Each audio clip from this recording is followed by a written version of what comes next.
happy and you know it. How do you know it? How do you know that you're happy? How do you know that you're fulfilled? How do you know that you are rewarded? How do you know that you feel satisfied? Versus the opposite. How do you know when you're depressed? How do you know when you're anxious, when you are feeling overwhelmed, when you're struggling, when you're stressed? And all of those are feelings, yeah? Is it possible, though, that we're aiming to be happy and feel satisfied and rewarded, and we don't want to feel depressed and anxious and miserable and grumpy and stressed and overwhelmed and struggling? And like me, I'm sure you work with, deal with, have to handle, whether personally or professionally, lots of people in the world right now who are not happy, say they are depressed, and don't know what to do about it. Now, this is a very controversial topic, and I'm very careful when I talk about mental health, of course. But I have some very important questions, and I think we all have the right to ask those questions, which is, if I'm not happy, what is the solution? What do I need to do to change my brain? Now, I'm not a psychologist or a psychiatrist, and I don't want to be. And there's probably a big reason for that, because I've dealt with, worked with, been involved with lots of psychiatrists and lots of psychologists and people that have gone to psychologists and psychiatrists, thousands of them. And it seems that there's two parts to it. Not really sure what you've got, but we think that your diagnosis is this, and then here's the drug for that. And I always ask very personally and professionally, when somebody gives you any drug of any kind, whether it's for a headache or a sore foot, or for depression, or for cancer, or for coronary heart disease, there's medication for everything. If you go to a medical professional, it's very likely that you'll walk away with a drug or a combination of drugs. Do we look at the side effects? Should we know what that drug could do to us? And the reason I ask, of course, is that every drug has a side effect. Every drug. There's not one drug that doesn't have a warning that this could happen. And I always have a really careful listen, particularly when I go to America. I'm not sure if there's any other country that does this. Pharmaceutical drugs are advertised on television. Then, if it's a 15-second ad, for example, and they never are, it might say, this is a drug, this is what it does, and isn't that awesome? But they can't do it in 15 seconds because this is the drug, this is what it does, but then comes a list of side effects. And sometimes that can be up to a minute long, if not more. So the first question I'm asking is, please, whatever drug you have decided to take or your medical professional suggests that you take, could it be a good idea to just check the side effects? And it'll be on the packet, it'll be in the box, or that if your doctor's on the ball, they'll give you a sheet of paper, if not multiple sheets of paper, about what that drug could do to you physically, mentally, emotionally. So that's the drug solution. What if you didn't have to take a drug solution? And the reason I ask that is because of the challenge with the side effects. Now, because I don't want to understand psychology and psychiatry so much, but I do really want to understand the brain. And the reason I share the psychology and psychiatry is I don't like guessing. I find it really, and that's not being disrespectful, but I've been to too many psychologists and psychiatrists now with my clients, with the people that I really care about. And it's been, if you ask the question, do you really think that this person's got this particular disease or this particular mental health challenge? If you push a little harder, it usually comes down to, we think so. We're not sure. I don't like to use the word guessing, but that's what it sounds like. And when you're dealing with the human brain, I think I'd like to get a second opinion. How about you? Maybe a third and fourth opinion. Because when you start taking mind-altering drugs to fix a particular challenge that you're not sure what the challenge actually is, I'd like to know that there's other options, and at least those other options to be shared with me. So if I go back to my original question, are you happy? If not, how do I get happy? What if we have a look at the physiology of the brain, not the psychiatry of the brain, because I don't know what goes on inside the brain from what psychologists and psychiatrists are taught. But I'm an exercise physiologist. An exercise professional. I deal with and live with the best exercise physiologists that I've ever met, because we're always asking questions and pushing the boundaries on why would we do that and how does it work. And I have some very close connections with neuroscientists, so people who study how the brain works, not the diseases of the brain, not the emotional challenges we have with mental health, but actually how does the brain work? What's going on inside the brain? And that's where I get really excited, because we've got physiology on our side. If you want to be a happy person, if you want to get rid of depression, anxiety, feeling overwhelmed, feeling stressed, all the horrible mental health challenges that we have in the world, could it be a good idea to have a look at both? Yes, there's drug interventions. Yes, there's suggestions from allied health professionals and alternative medical people or alternative allied health professionals. And then there's the neurotransmission of the brain, the neurochemistry of the brain, what happens inside the brain. And it's interesting because it doesn't matter who you talk to, and I talk to a lot of medical professionals and psychologists and psychiatrists. When I ask these questions, there's never a dispute about what I'm about to ask. If I say to you, does the body and the brain have a fight and flight system? The answer is always yes. Does the body have a phosphate system, an anaerobic system, a lactate system, anaerobic, and then an aerobic system? Of course, the answer is always yes, because that's physiology. There's no guessing involved there. And then if I ask the questions about, okay, so if I'm not feeling happy, if I'm not feeling 100% rewarded or satisfied, what could be going on inside the brain? And that's where there's sometimes a guess. Well, it could be that you have serotonin levels that aren't the way they should be, or you're not getting enough dopamine, or you're getting too much dopamine, or your brain chemistry is out of whack. That's something we don't really know. We're just guessing, and we hope that that particular intervention will fix that imbalance in the brain. By the way, that has the opinions and ideas and arguments about what's going on in the brain. A lot of that's changed, and only just recently, where what psychiatrists did believe about mind-altering drugs, they're looking at different things that could have happened with those mind-altering drugs, and I share that very carefully because I don't know anything about that. What I do ask questions about constantly is what we do know about, and here's what we do know about. When your body's under stress, so if your body thinks it's going to die, this is called the endocrine system and the central nervous system, and there's no dispute about this.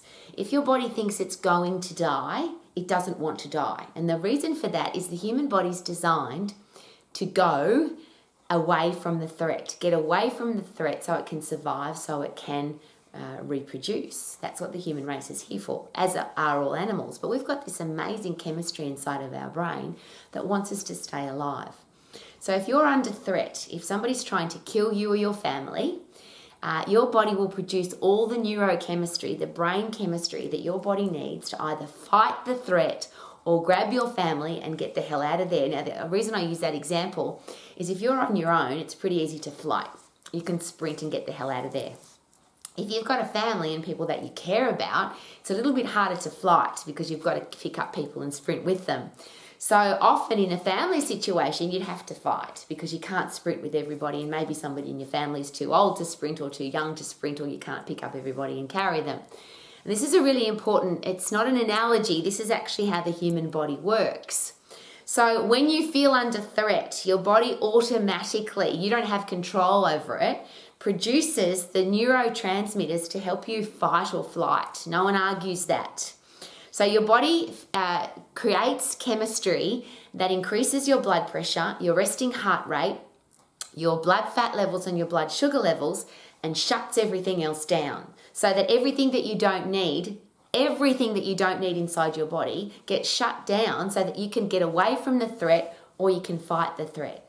So your emotions get shut down, your thirsty hormones get shut down, your hungry hormones get shut down, your sex hormones get shut down, your immune system gets shut down. Everything gets shut down so that every part of you can fight or flight to survive. Now, I think we've all heard that, probably in year 9, year 10 biology. We've all heard the fight and flight. We hear it and go, oh yeah, I understand fight and flight. But what's the connection between fight and flight and happy? And this is what I get really excited about. And one of the things that I get accused of on a regular basis, right? Well, you can't be happy all the time. Well, what if we were in control of our hormones, we were in control of our central nervous system, and we could produce our own threat, our own life-threatening experience. So we trick our body into thinking that it's going to die, that somebody's trying to kill it, that something bad's going to happen to us, so that we produce those neurochemicals that allow us to fight and flight. If you are under threat, your body will automatically produce epinephrine, adrenaline, cortisol to increase your blood sugar levels, your blood fat levels, your heart rate and your blood pressure so that your body's got the ability to run away or to fight. And I think that's really awesome because after you have overcome the threat, so the first one is if you're dead, if the threat got you, you're actually now at peace because you don't know, now you're dead. But if you got away from the animal, away from the threat, away from the horrible thing that was trying to kill you, your body says, congratulations, you bloody awesome human being. You got away from the threat. What we're going to do now is fill your brain up with this chemistry that's going to help you in the future to be able to handle that situation better.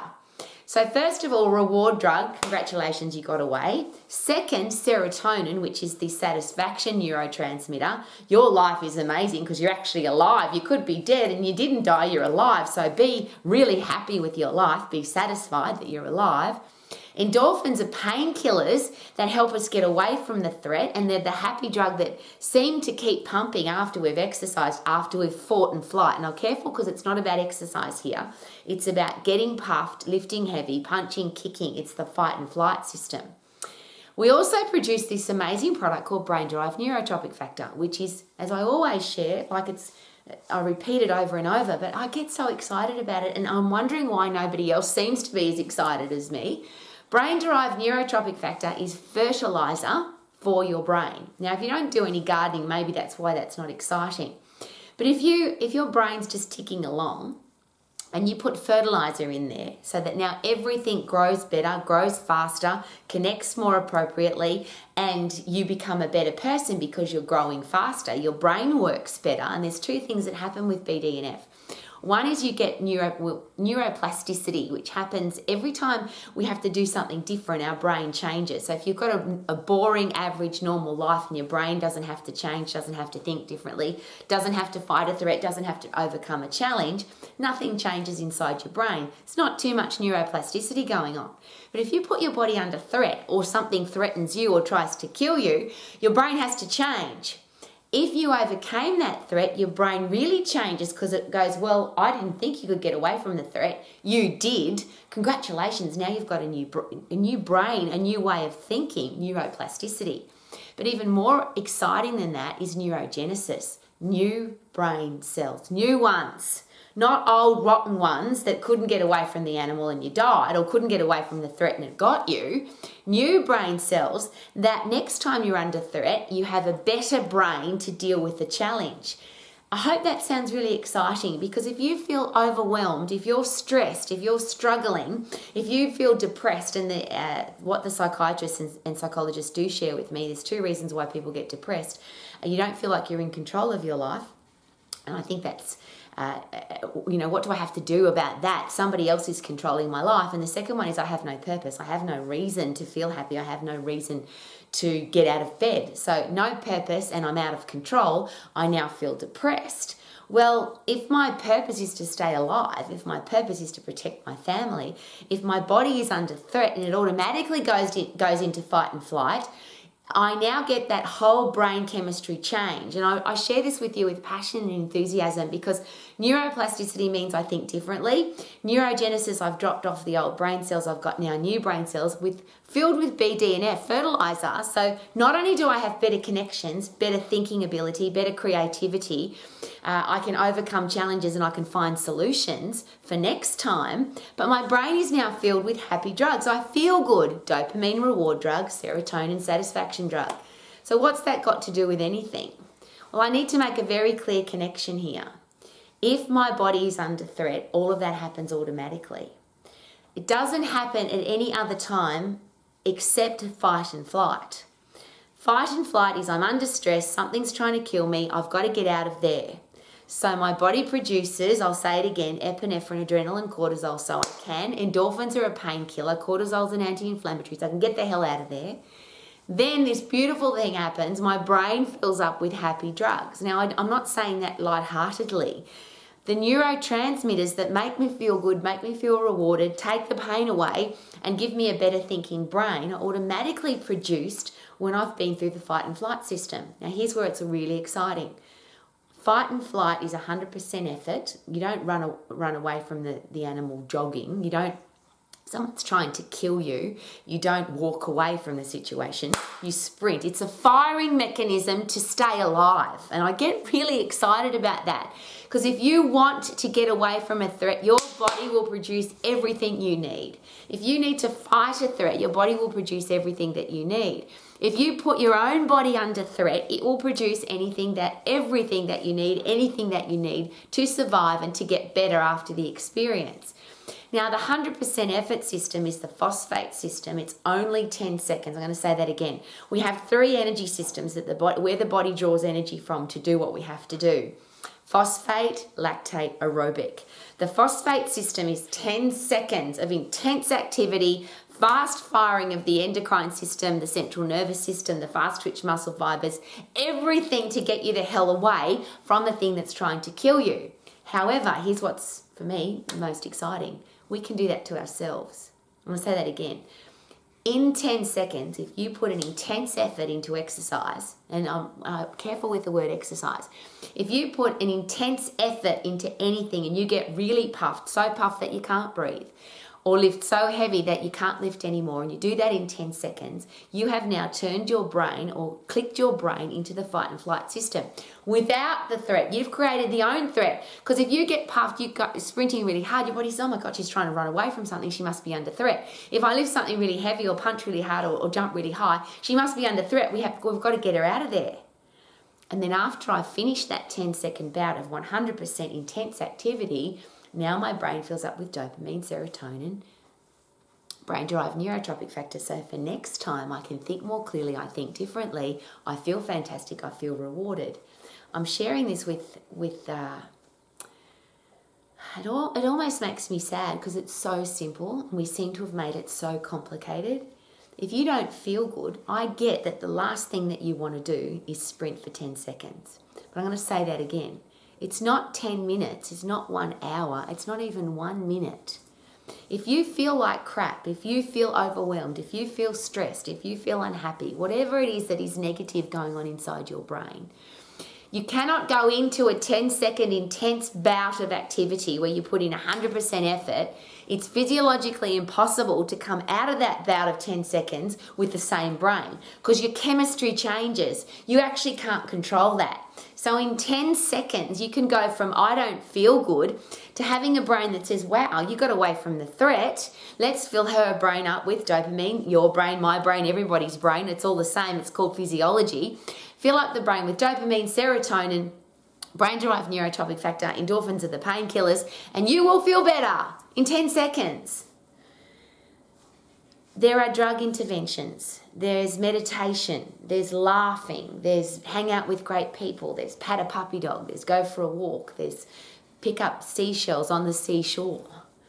But ultimately, if you want your brain to go from fight and flight to dopamine reward system, serotonin satisfaction system, you can do that in 10 seconds. It's not half an effort.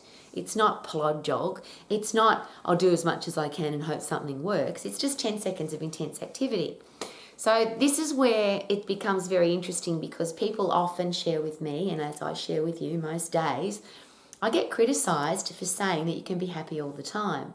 But I'd like you to please consider how it's impossible to be unhappy when your brain is filled with the neurotransmitters that make your brain happy. This is called physiology. So if your brain automatically fills your brain up with dopamine, serotonin, oxytocin, which is the love drug when you exercise at intense activity with people that you love or with your puppy dog, endorphins, brain-derived neurotropic factor, when you fill your brain up with those neurochemicals, you can't be unhappy, you can't be miserable, you can't be depressed. Now, this is very personal, but please don't think for 1 second that the world doesn't put shit on everybody. And I can't put it any other way.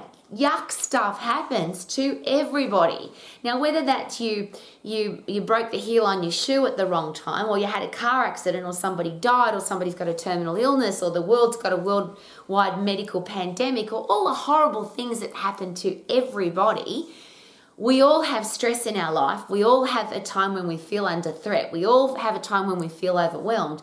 We all have a time when we feel unhappy, even depressed. And the interesting thing is that everybody that shares that information with me, those words, I always ask, what does that mean to you?